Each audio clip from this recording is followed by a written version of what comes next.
Иргэдэд гэр бүлийн зориултаар газар өмчлөх ажлыг цахим хэлбэрээр зохион байгуулах журмыг нийслэлийн иргэдийн төлөөлөгчдийн өнөөдрийн хуралдаанаар хэлэлцэн баталлаа. Энэхүү журмыг баталсаар энэ сарын 15 гэхэд 52 башилд газар өмчлүүлэх загвар тусалгаарч нийслэлийн өмчийн харилцааны газраас өмчлүүлэх газруудын талаарх дэлгэрэнгүй мэдээллийг 15 хоногийн турш нийтэд мэдээж таниулсны дараа онлайнаар газар өмчлүүлж эхлэх юм байна.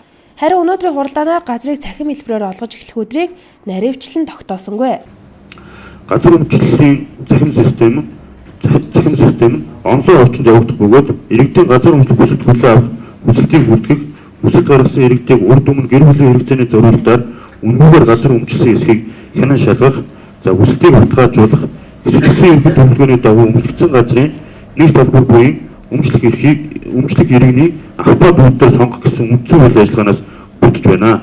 Өмчлөлийн захим систем нь иргэдийн харилцаа эрхтгч байдлыг хангах, иргэн бүрт газар өмчлөх хүсэлт гаргах боломжийг олгох, газрын харилцааны албанд хүсэлт гаргахдаа биеэр ирэхгүй байх нөхцөлөөр хангахын зэрэгцээ мэдээллийн нээлттэй эрт тод байдлыг хангаж байгаагаараа давуу талтай юм а.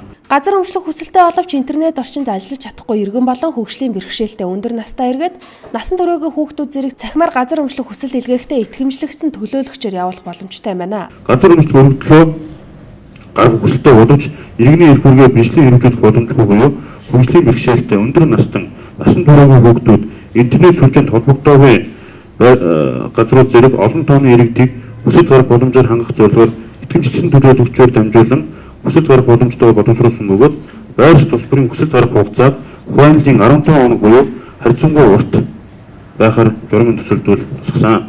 52 башилд газар өмчлөх хүсэлт гарах иргэд нь 2013 оны 5 дугаар сараас өмнө нийслэл шилжиж ирсэн. Хөдөө орон нутагт олон нийслэлд газар өмчлж байгаагүй. Мөн газар өмчлж байгаагүй гэсэн тодорхойлолт авч байгаагүй байх шаардлагатай байна. Онлайнаар газар өмчлөх хүсэлт илгээмэгц тухайн иргэний гар утсанд газар өмчлсөн эсэх талаарх дэлгэрэнгүй мэдээллийг ирүүлэх гинэ. Газар өмчлөлийн захим систем нь байршил тус бүрд газар өмчлөхөөр хүсэлт ирүүлсэн иргэдээс өмчлөх боломжтой нэг талбарын тоонд нийцүүлэн иргэдээс ахмад үйлдэлээр сонголт хийж газар өмчлөхөөр сонгогдсон эсвэл сонгогдоогүй талаар мэдээллийг гар утас болон захим шуудангийн хаягдуул илгээх юм а.